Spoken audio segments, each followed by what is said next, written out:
Morning, friends.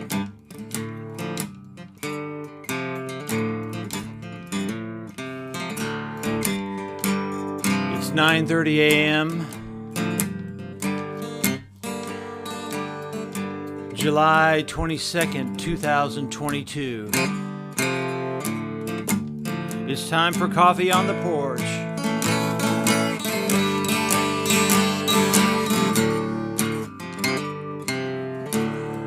This is a weekly live stream that I do.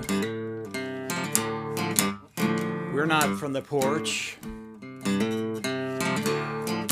We're here in the studio once again. But we welcome you in for an hour long of conversation, spirituality, politics, music, life.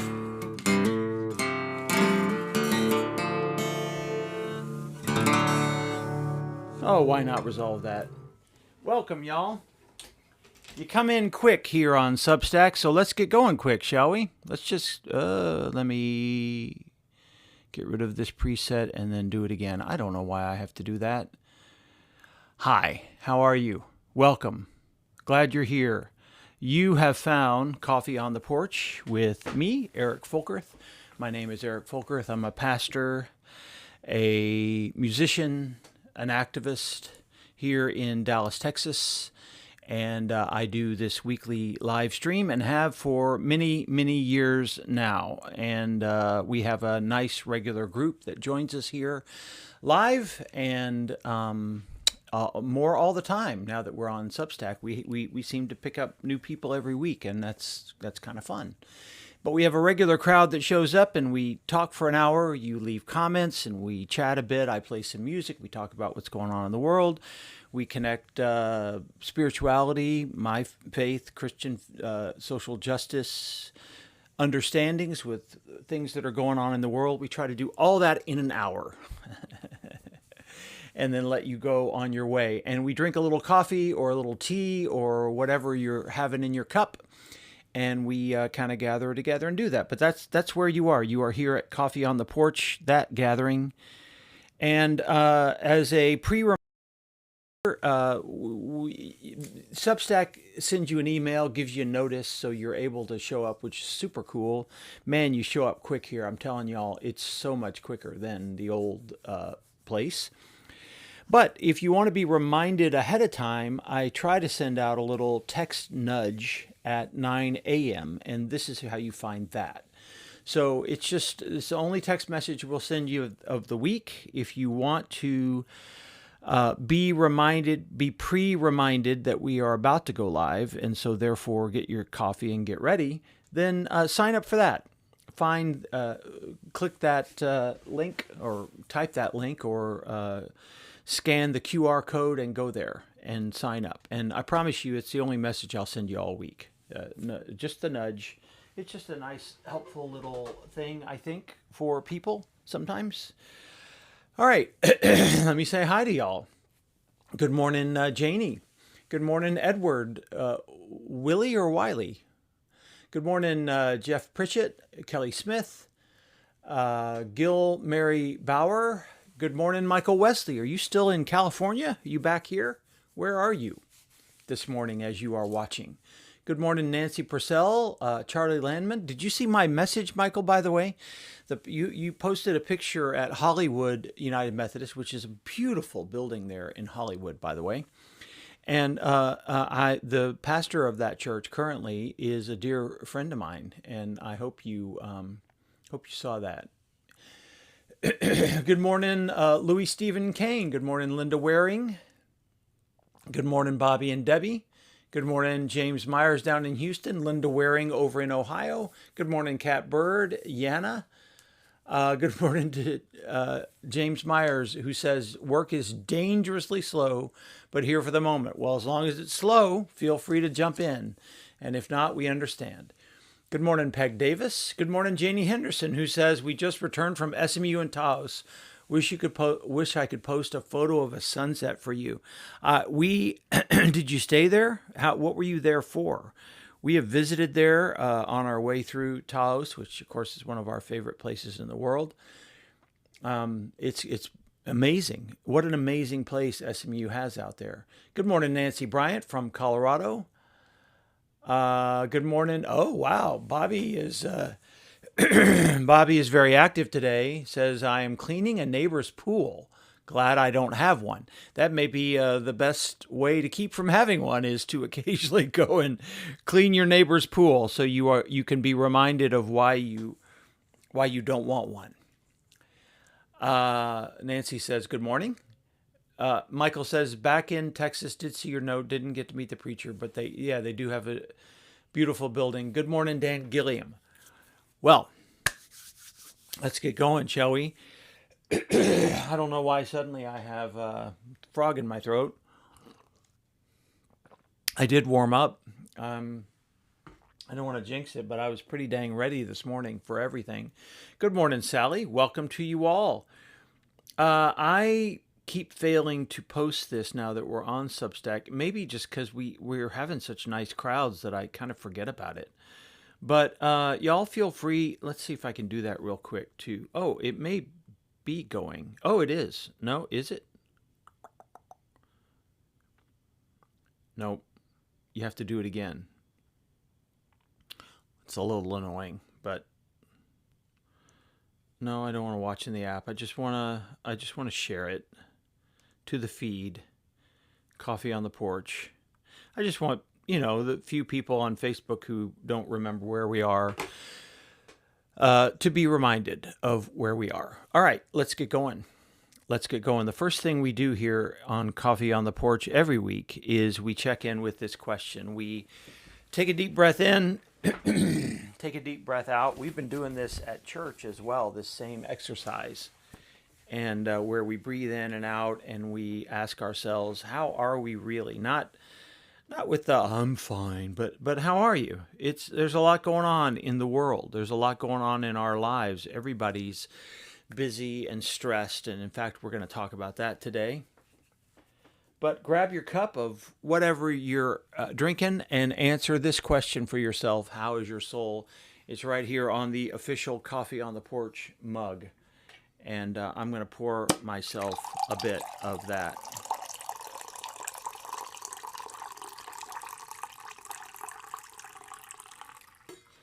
Friends, I think I told you some time back that we would send some portion of the Coffee on the Porch swag, which is really just, I think it's just a mug. Oh, no. Did I do a hat? I think I just did a mug for Coffee on the Porch.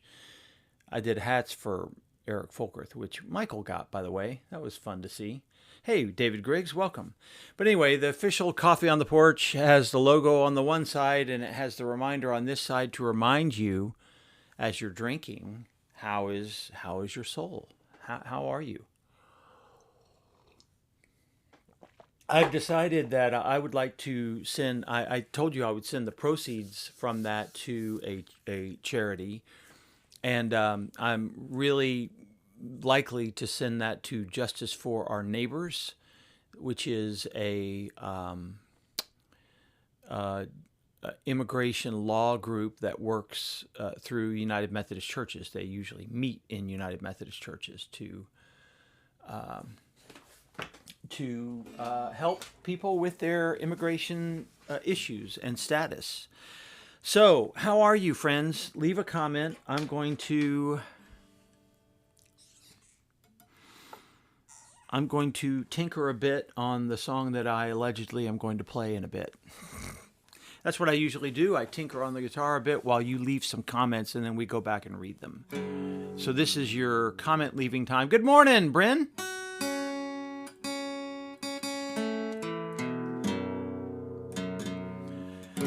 Man, the capo's really messing things this morning. Good morning, Wildflower. What a lovely username.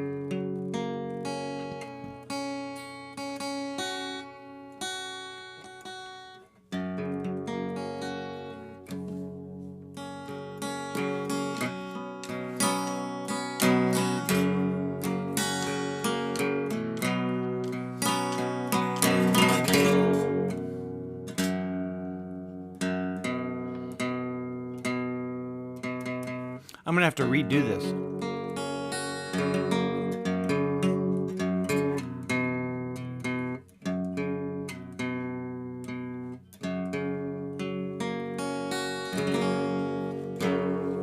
I need to get a new capo.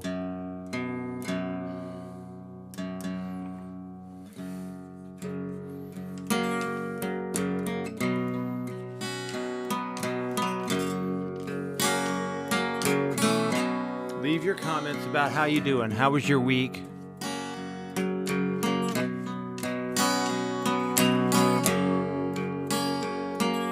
What you going through? What you feeling?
Good morning, Joan, my old friend and colleague. Welcome.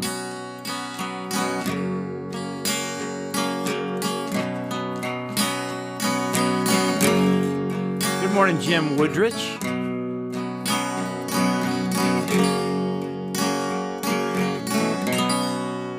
All right, now that I've got it tuned with the capo, I'm going to take the capo back off. And of course,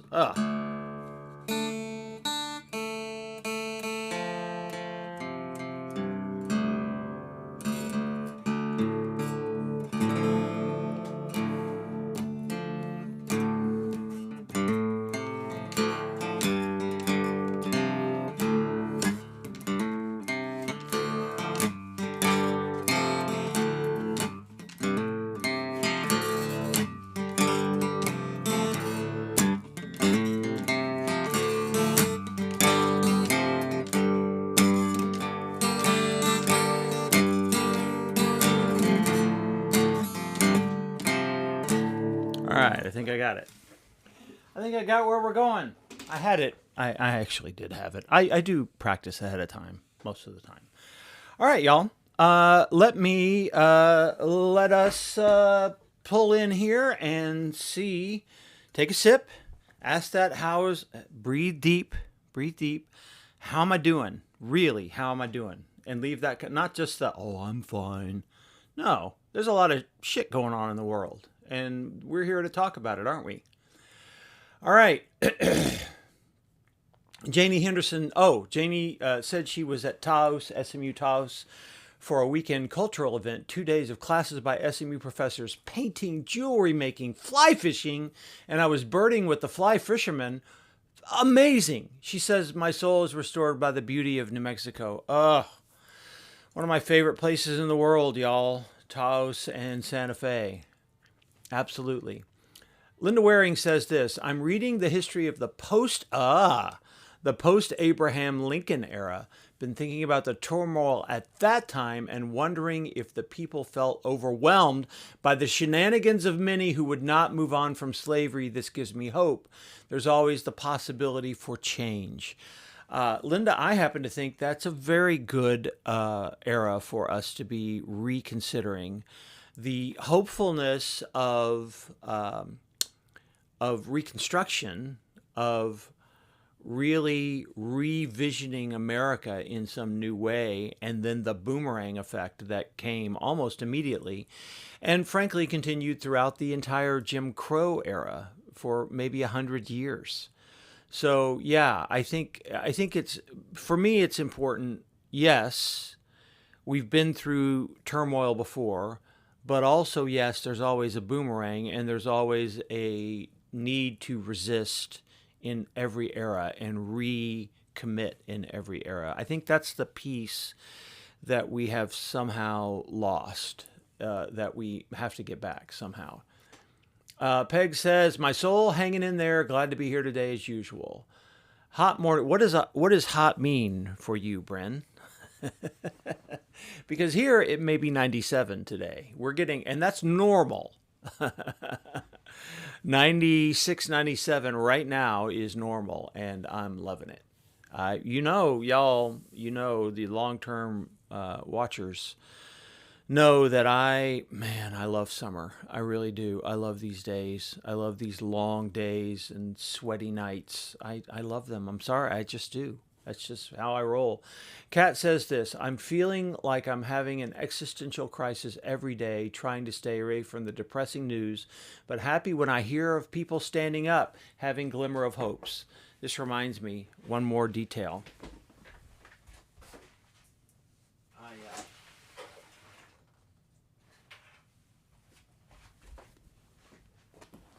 I forgot to move the monitor. I have a slightly different orientation in the room now, and if I move the monitor, it helps me see easier.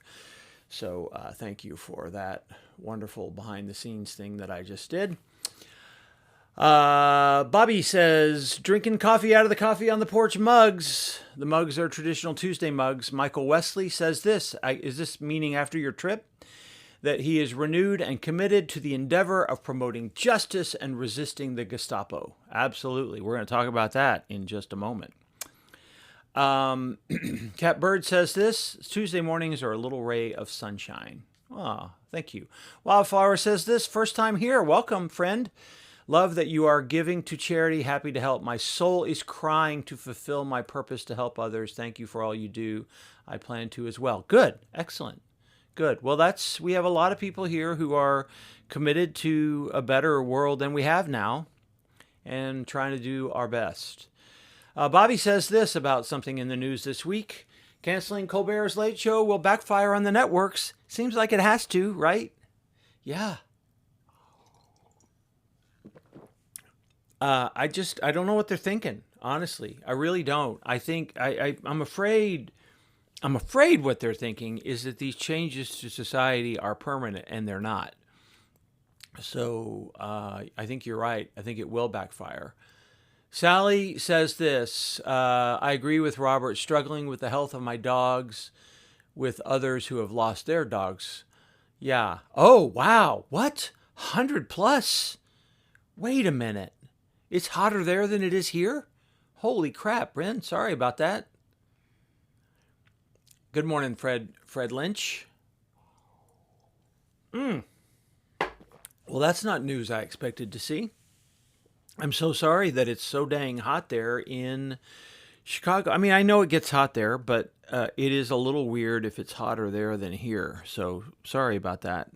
Thank you all for sharing how you are. Let's get going with how I am and a few announcements about what's going on around Kessler Park. And I've got my Kessler Park shirt on today, by the way. It's just, I don't wear this every day, but I wore it this morning. I'll just show you. Whoop. No, I won't. Yes, I will. The social justice team. We have a social justice team at our church, and this is the shirt that they came up with a couple of years ago. So that's what that is. We continue to remember our own member who was involved in the flooding.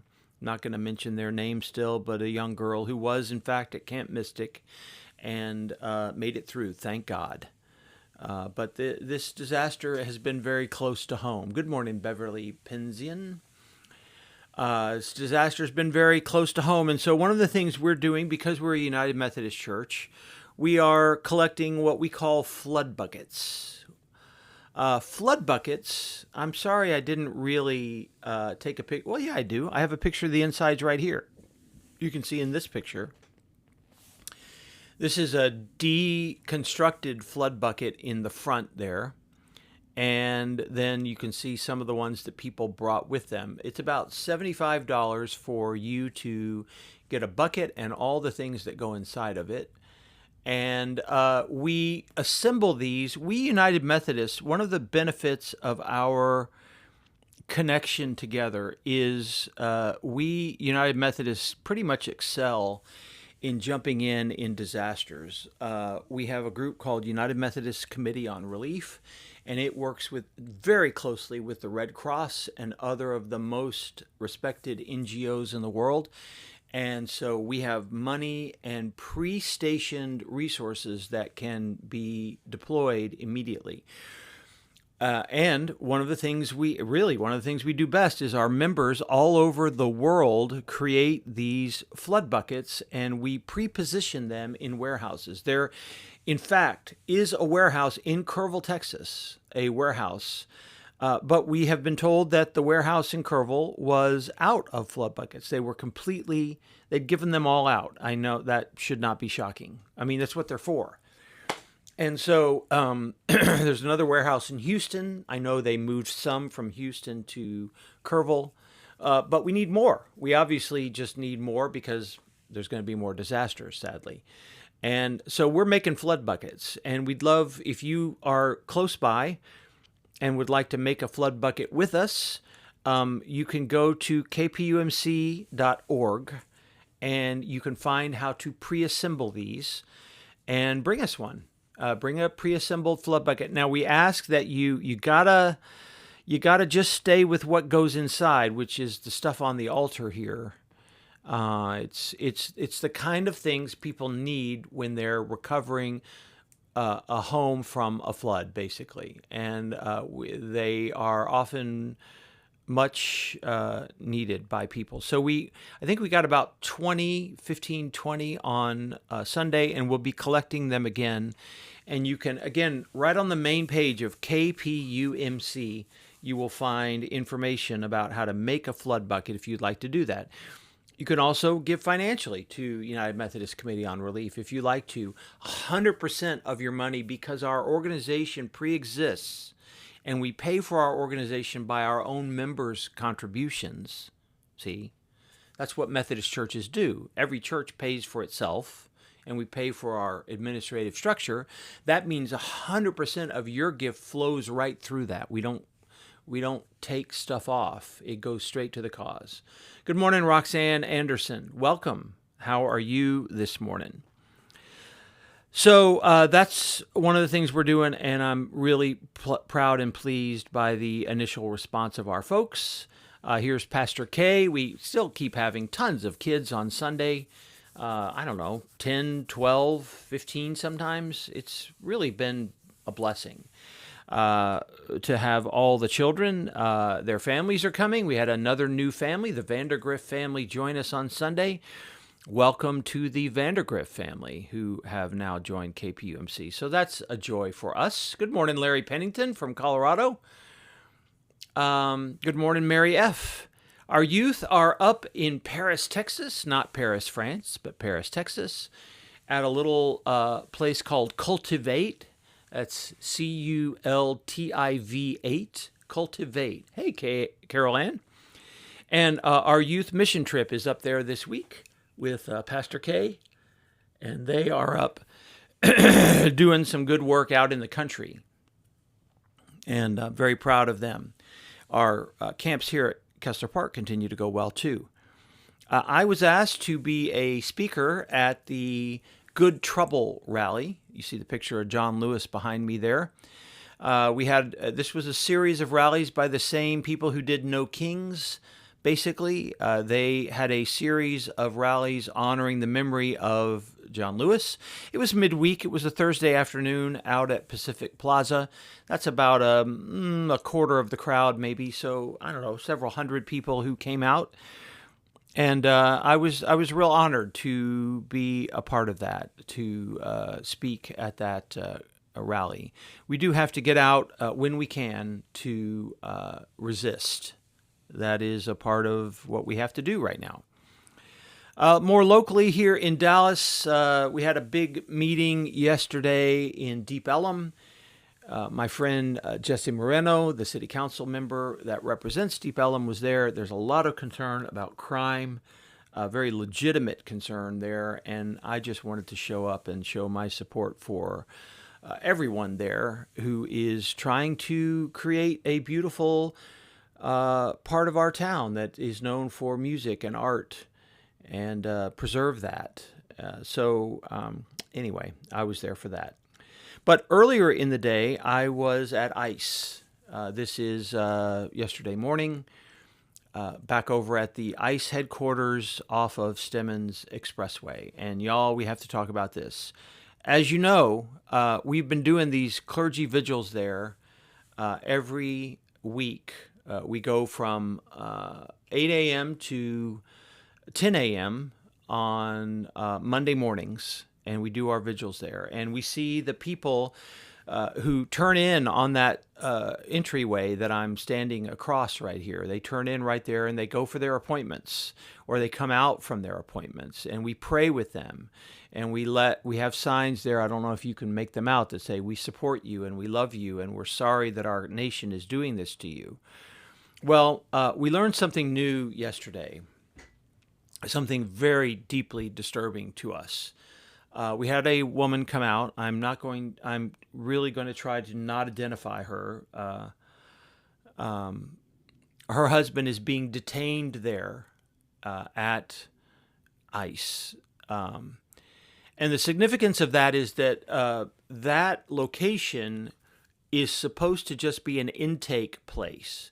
They bring people there, they intake them, and then they are transferred somewhere well, maybe sometimes they're released even. But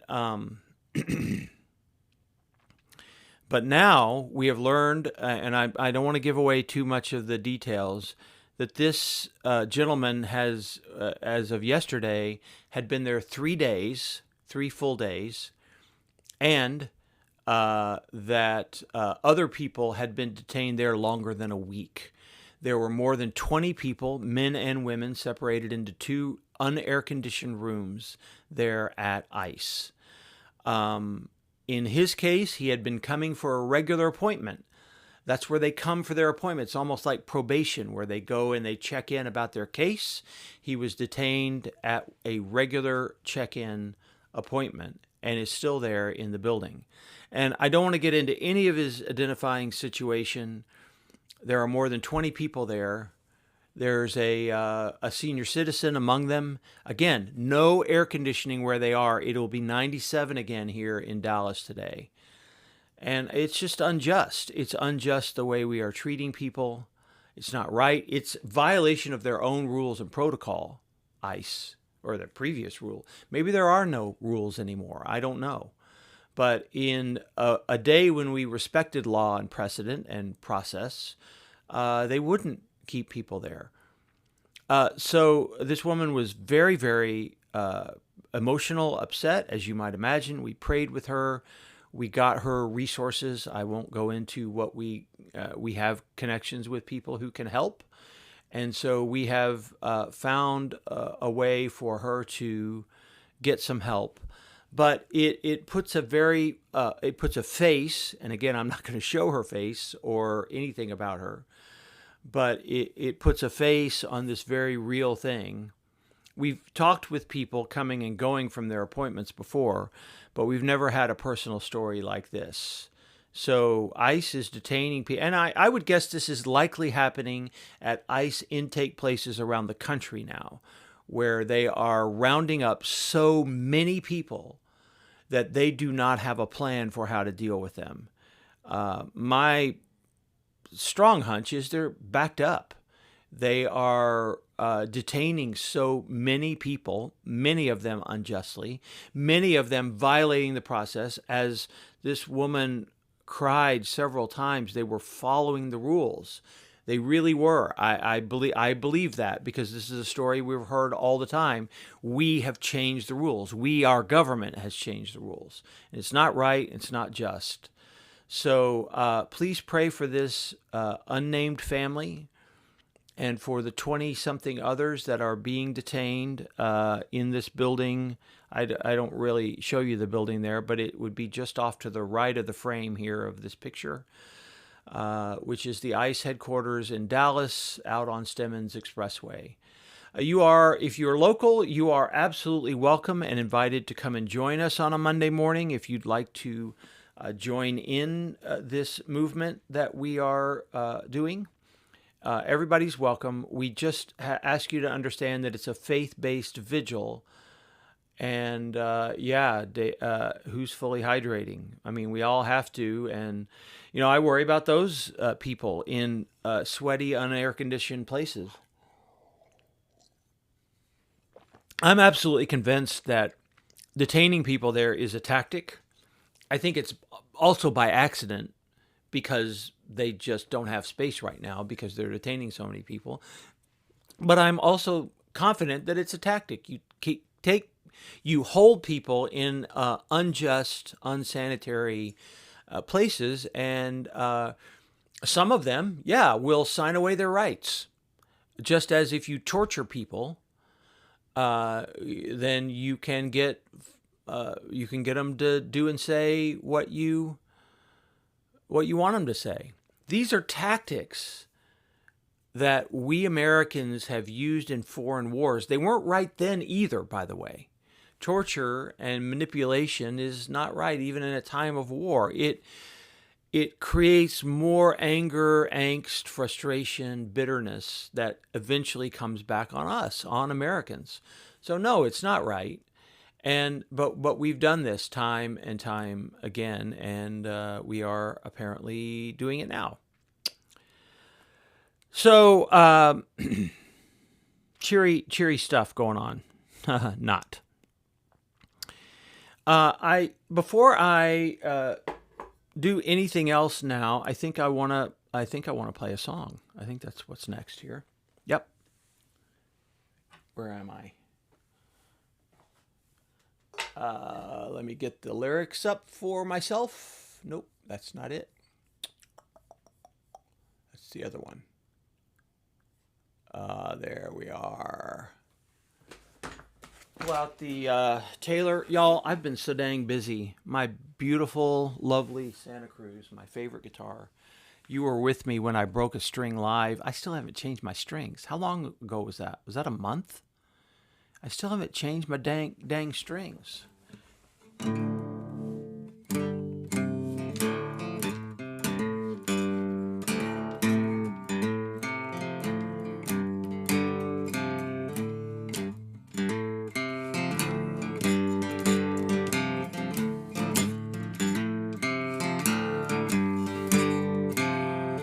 This is a song written by my friend Tom Prasada Rao and my friend Pat Wichter, two dear songwriter friends.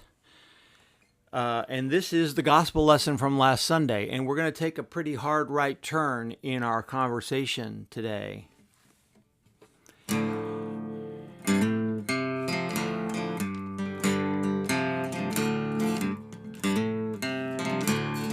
Because in addition to doing all the work we have to do, we have to rest when we can.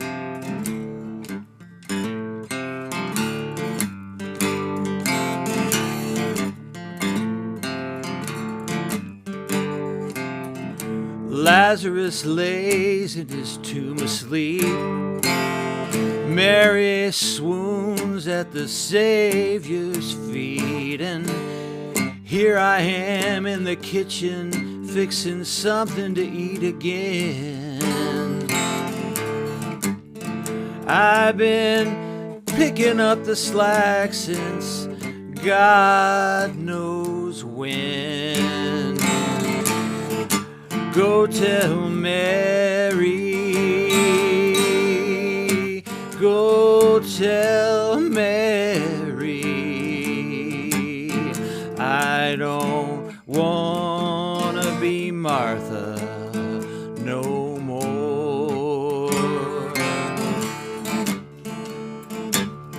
Went to the Lord out of love for you, to see if there's something that he could do to bring back that brother of yours and mine. 'Cause it hurts my heart to see you grieving all the time. Go tell Mary, Go tell Mary, I don't wanna be Martha no more. Go tell Mary, go tell Mary, I don't wanna be Martha no more.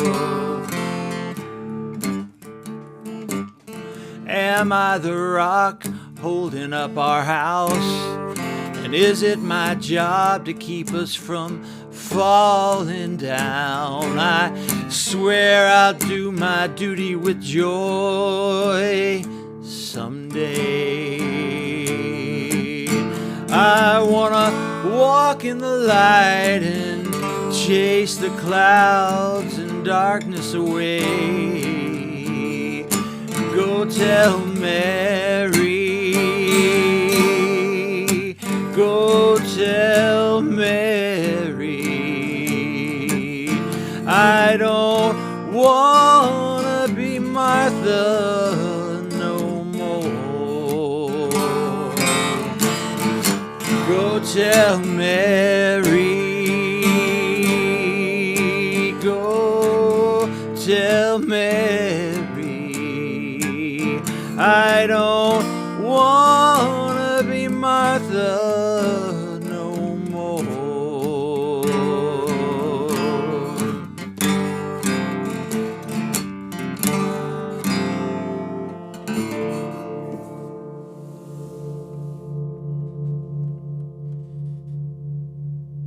That's ringing pretty good. Yeah.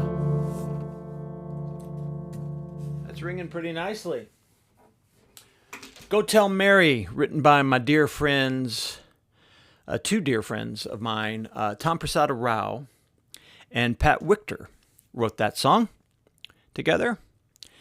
And it was made famous, actually, if you know it, it was a kind of a folk music hit a few years ago with a group called Brother Sun, with, again, three of my friends, Greg Greenway, Pat Wichter, who wrote the song, and my very dear friend, Joe Jinks, who sings the version that you may know. I know, that does hit, doesn't it, Roxanne? Good. Look up Brother Sun. Look up their music. They have an amazing, I know, folk music hit. I mean, there are charts, James. They keep track of it. And on the charts, it was a hit. I'm just saying. But they have a great, Roxanne, they have a great 3-part harmony version of this, which is definitely worth your time. So we want to talk about Mary and Martha. Want to talk about Mary and Martha a bit, because that was that song combines kind of two stories, really, about Mary and Martha. One is the raising of Lazarus, where Martha goes to Jesus and says, raise my brother from the dead. You need to get here and do your job. Martha's really good at ordering people around. But somebody has to, she says. So she says. But the story that hits today was the gospel lesson for Sunday, which is Mary is sitting at Jesus' feet, and Martha is busy doing all the serving and the worrying and the stressing and getting the napkins straight and making sure the wine glasses are filled. And she's already swept all the dust bunnies up, and she cleaned the closets, because you have to have clean closets because some guest might go in there. By the way, I do not clean closets. We have a very deep divide in our household about whether you clean the closets or not. I am on the leave the freaking closet alone. Let it be a mess. It's okay. Anyway, so she's doing all this. She's working. Psychologists, therapists might say she's an overfunctioner. Yeah, might say that. That might be the term for that. And she's working hard. And Jesus comes to visit, and she's really frustrated with him because she wants her sister to get up off her ass and help. So this is the exact quote from the story. Lord, do you not care that my sister has left me to do all the work by myself? Tell her then to help me. This is Martha talking to Jesus. Yeah, Roxanne says this, or maybe just a normal woman doing all the invisible labor. Well, that's something we have to talk about, Roxanne. Why is that it's that way? Yeah. Lord, but my point is, notice what she says. Lord, do you not care that my sister has left me to do all the work? She's literally accusing Jesus, the one who cares more than anyone. She's accusing Jesus of being uncaring. That's how burned out she is. She's doing all this, but there's no joy in it. She's not doing, as the song says, I'll do my, oh, rats, I already deleted the line. Let me get back to it. Oh, there. Lost my mouse for a second. Oh, there's a fly in here. Good Lord. We're so professional here on Coffee on the Porch. Well, now I can't find it again, dadgummit. I'll do my work with joy someday. Not today. I'm not doing my work with joy today, but I'll do it someday. This is the line in the song, which I love. I have not seen that. Tell me, Nancy. Tell me how they portrayed that story in The Chosen. I'd be curious to hear that. So it's not that things don't have to be done. They do have to be done. But everybody has to rest. Everybody. And we can get so much into the planning for an event that we fail to be present at the event. I run into this all the time with people who are getting married, couples who are getting married, who I say to them, they almost never listen, but I say the most important thing you can do is enjoy your wedding and be present in the moment. I say we only have to have 3 people to do it, me and you too. Yeah, I've said this to gay couples. I've said this to straight couples. Just 3 of us. In the state of Texas, 3. We're all here in the room right now. We could do it right now if you want. You don't have to have all this other stuff. You don't have to have a big reception. You don't have to have floral arrangements that fall out over the floor and runners that go down the aisle. You don't have to do any of that crap. You don't have to taste test your cakes and your... if you're having joy in it, then fine, do it. But my observation is that more often than not, this turns into obligation. And the obligation turns into bitterness. That's just from my chair. Don't forget that you're here to express your love for each other. That's what it is. Yeah, also hard at a funeral, James. Same dynamic happens there. But it happens at a dinner party. It happens in normal life. It happens when you're doing mission. It happens at a time like this when we have an existential crisis going on in the country where you can very easily get involved in stuff and say, Lord, does nobody else care? Am I the only one who cares that democracy is falling apart? Tell people to get up and help me. To be clear, I want you to understand, I'm out there. I hope you believe that. I'm out there trying to do the work as I can, showing up in different places. But I also understand that we cannot do this all the time. None of us can. We have to find the dynamic, the back and forth, the yin-yang, the balance. And so Mary, the sister of Martha, is not doing nothing. She's not doing nothing. She's literally with Jesus. She's sitting at his feet, which, by the way, in that time is probably smashing a gender norm, very likely. The gender norm, as Roxanne has already said, is the women are just supposed to be doing the normal work behind the scenes while the men sit and opine about great issues of the day. But Mary's sitting at Jesus' feet, and she's wrapped in attention, paying attention to him, his words. She's in the moment. She's with the people. She's connected to the Spirit and the other people in the moment, not worrying about the future or the past, but right there. And so Jesus says this to Martha, Martha, Martha, you are worried and distracted by many things. There is need of only one thing. Mary has chosen the better part, which will not be taken from her. You see, Martha is not doing this in joy and pleasure and out of a sense of love and service. She's worried and distracted.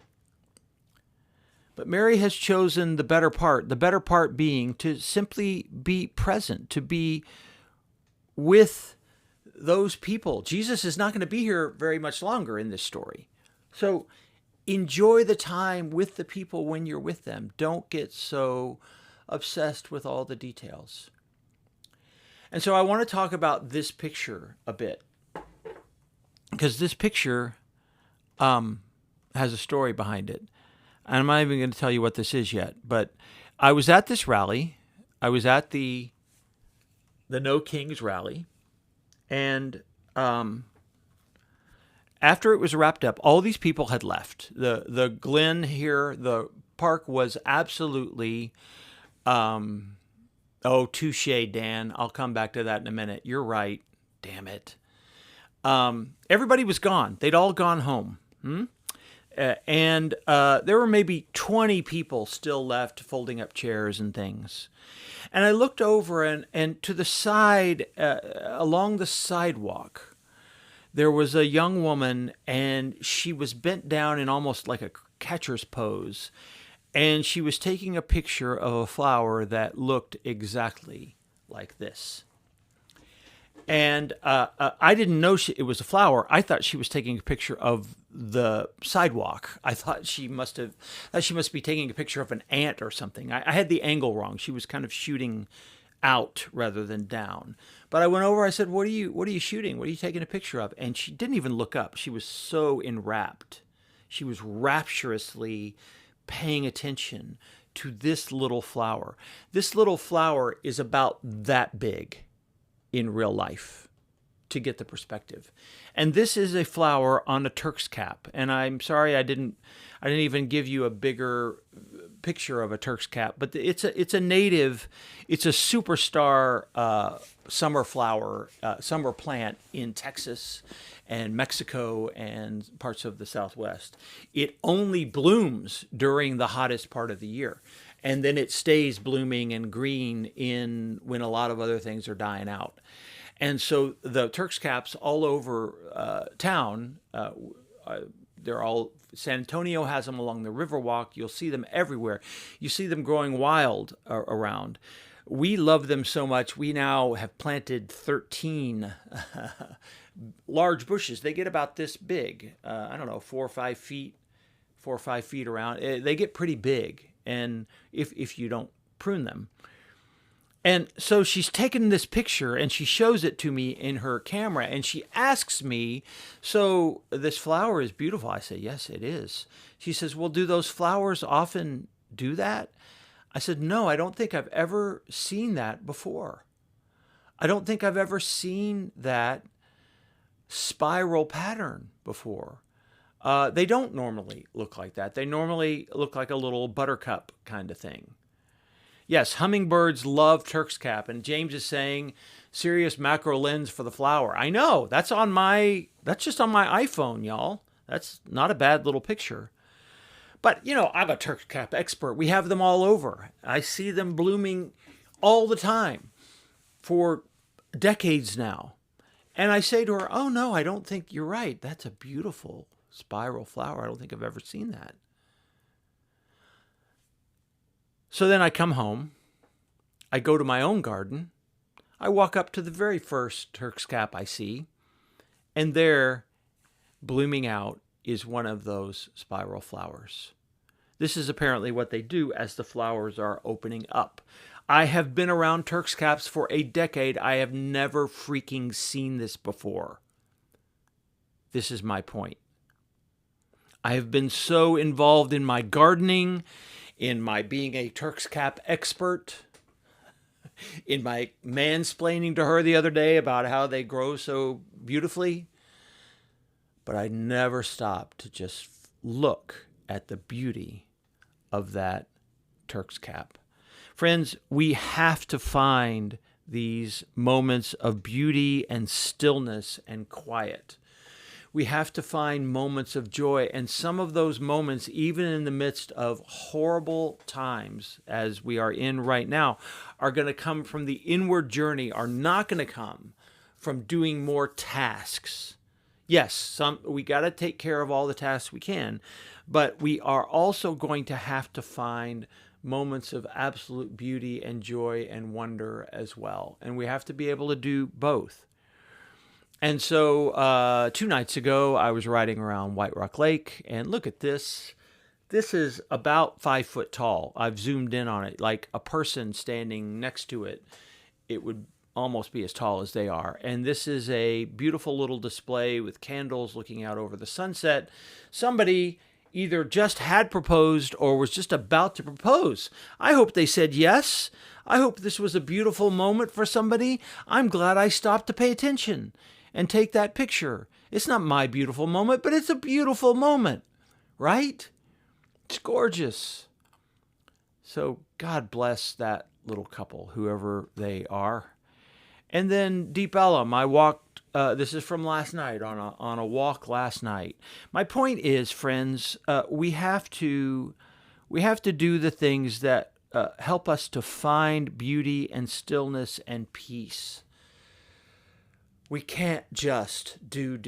This is the mistake that social justice warriors often make. This is my sense as a pastor, is we say it's so bad right now that I cannot stop. I have my kids, I have so many things at my house I have to do. I have so many things I have to do for my kids. I cannot slow down. We say this to ourselves, and it is a mistake. It is always a mistake.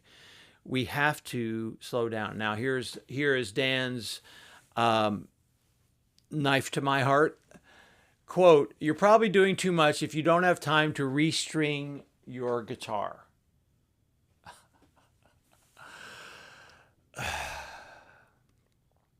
Touche, Dan. Touche. You know what I say, and I'm sure you say this too. We're always preaching to ourselves. Those that can't do preach. Yep. It always applies to us too, doesn't it? I'm going to restring that damn guitar. Actually, I did have one. I'm waiting. I need to get some wax. See, here I go. It hasn't been waxed in over a year, so I was going to wax it and then restring it. Now I gotta get the wax. I gotta get the wax, and I gotta get off my ass and do that. But you're right. You're 100% right about that. So we have to do both. Yes, what Martha is doing is important work. 100% it's important work. But also the stillness and the quiet of Mary sitting with Jesus. Oh, here's a fun thing. Shall we plan a nature walk? Yeah, 12 Hills. I would love that at some point, doing a real world nature walk sometime. Yeah, Bobby says restring and then wax the next time. Yeah, I probably will.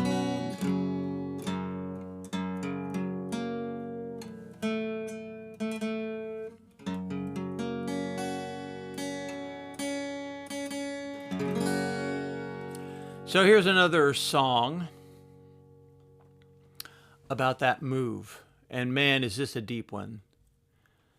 It's from one of the guys. I know y'all probably get sick of me playing Don Henley songs, but This is the price of having to listen to me.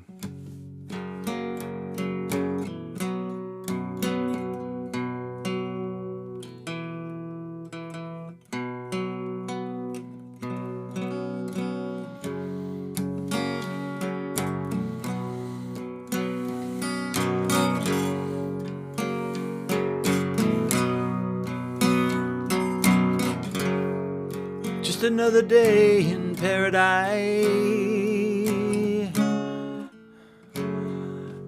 Oh, I screwed that up. I'm starting over.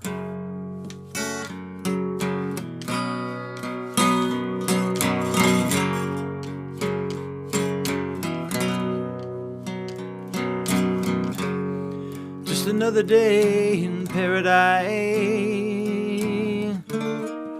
As you stumble to your bed, you'd give anything to silence the voices ringing in your head. You caught your foot, kind happiness. You thought you would find it over that green hill. Thought you would be satisfied, but you never will learn to be still.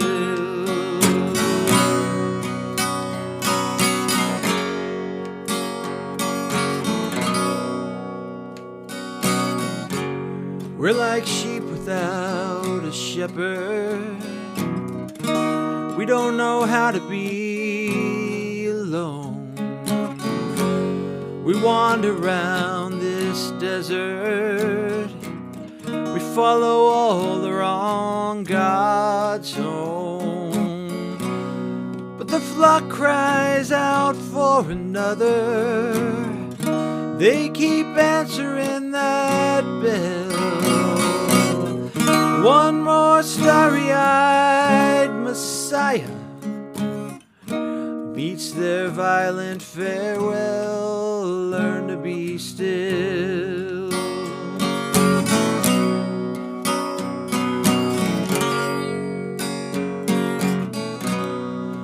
Learn to be still.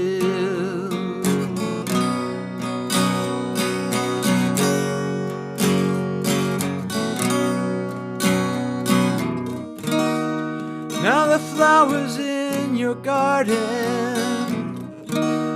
they don't smell so sweet. And maybe you've forgotten heaven lying at your feet. So many contradictions in all these messages we send. Keep asking, how do I get out of here? And where do I fit in? Though the world is torn and shaken, and even when your heart is breaking, it's waiting for you to awaken. And someday you will learn to be still.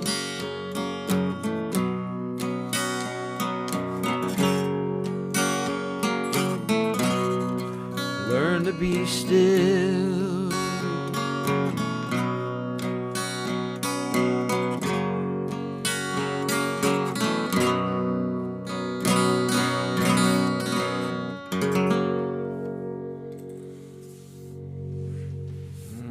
Well, I botched that a bit. Sorry about that, y'all.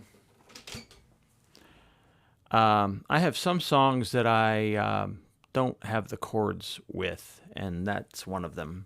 So I'm kind of trying to do it from memory. Anyway, this is a song that I love. Some of the stuff, the metaphor of the flowers in your garden that don't smell so sweet. Maybe you've forgotten the heaven lying at your feet. You thought you could find happiness over that green hill. One of my favorite lines ever. Oh, welcome. Thank you. Thank you, Wildflower. Thank you. It is a wildflower, Turk's Cap. Yeah, come back. Thank you. Oh, you're in Chicago. Paula, Bryn, you have someone. We have another person who watches us. Paula Bryn is in Chicago. Maybe you guys can connect up there. So he talks about the grass over the green hill. And one of my favorite lines is from Rabbi and therapist Edwin Friedman, who says, the grass is only greener when we're not tending for our own lawn, caring for our own lawn. And I think that's a powerful, that's not always true, but it's often true, that we can get through the hard things we have to do if we are also taking the time out. It is cliche to say, stop and smell the roses. What if we say, pay attention and savor the Turk's Cap? Stop and smell the roses is always, you got to stop and smell the roses. I'm sorry if you love that song. To me, it's cliche. But pay attention and savor the Turk's Cap, even in a challenging time, even in a time of heartbreak and suffering in our world. Do that. Make that move to do that, will you? I think it might help you. I think it might help you get through all the things that you do have to get through. All right, friends, this is where we've been. We had 2 songs today. Go Tell Mary from the great Tom Prasada Rao, and God bless his soul, and Pat Wichter. Again, you can find that Tom has it on one of his records, his new compilation, which is called Beautiful You. I'm fairly confident that song is on there, and it's a double album. I'm pretty sure it's on there. But the original version I know was from Brother Sun, Pat's group, sung by my friend Joe, and it has beautiful 3-part harmonies. Learn to Be Still by the great Don Henley, and co-written by Stan Lynch. So, as always, check out the music and the artists. We like you to do that here on Coffee on the Porch. All right, y'all. We are careening toward the end of our time together. It's time to go. I'm glad you're with us. Want to remind you, just as we do, for those of you who are, oops, no, that's not what I meant to do, isn't it? Yeah. Want to remind you that we have worship every week at Kessler Park. Y'all, it's the middle of summer and we're bursting at the seams. We are really blessed. I mean, really, beyond all reason right now. I don't know what's going on there, but I'm here for it. We have new families coming all the time. We have new people coming all the time. I think it is because of this theory that I've said to you here so many times. We need each other in the real world. People are understanding that to get through this hard time, this is important, what we do here at Coffee on the Porch, but I think it should be a bridge to your real world, wherever your real world is. Find people to connect with. I am biased to faith communities, healthy ones, that can help us grow and change and challenge us as well, all of it together. But find a walking group, find a social hour group, a bowling league, something. Connect with real people in the real world. That's how we build back trust. I've said this so many times, and my guess is that's why we're having so many people at Kessler Park. It's been humbling and wonderful to see the growth, and super exciting. A reminder that my record, many of you who are regular folks here have this record that came out this year, Rock Hammer to the Stone. I am very biased toward it, and I do believe that it probably has some songs on it that would be helpful to you in this time. I have that sense that it would. So that's available at ericfolkerth.com, or if you just stream music, you can find it on your streaming platform. I assure you, you can. It's out there. All right. Love me some Mary and Martha. I know, Joan. I know, right? It's a good story. It's a humbling story. Thank you again. Oh, nice. St. Teresa is called the Little Flower. Yeah, that's a good reminder. That's a very good reminder. Yeah. This is all. I'm going to read this whole thing. I kind of skipped around it earlier. Wildflower, who I think had to go, said, "Sorry, couldn't finish. My cat is nudging my phone. Will follow you and look forward to the next time." Wildflower is the Turk's cap, I think she means, is beautiful. She says she follows Catholicism and strives to emulate the life of St. Teresa's life, who is called the Little Flower. I love those God winks, stopping for the beauty and stillness of joy. They come from suffering also. Yes, they do. They really do. Enjoy your Texas weather flowers. I feel called to come back to your site. Good. Want to help in any way. The people in the horrible detention centers, I'll be back. You and your family stop and smell the flowers. Thank you. We will try. And yeah, Brent, if you're seeing this, reach out to Wildflower. That would be fun. I always love it when we have had several Coffee on the Porch folks make real world connections, and that's always a joy to me. Okay, y'all. It's a hard time. A lot going on. Sometime today, I'm going back to the story of this woman, and I see what's going on with her and her husband. Horrible story. Keep the faith. Keep your practice. Move into the world. Do what you can to resist and witness to a better world. But then also turn inward and renew. Rinse and repeat. Rinse and repeat. We say this all the time here. That's our goal. We've had a great crowd here today. Thank you so much to everybody who's joining us. I'm going to get off and finish my coffee. Until next week, y'all. Come back and see us next week. This has been Coffee on the Porch with Eric. God bless. Bye-bye.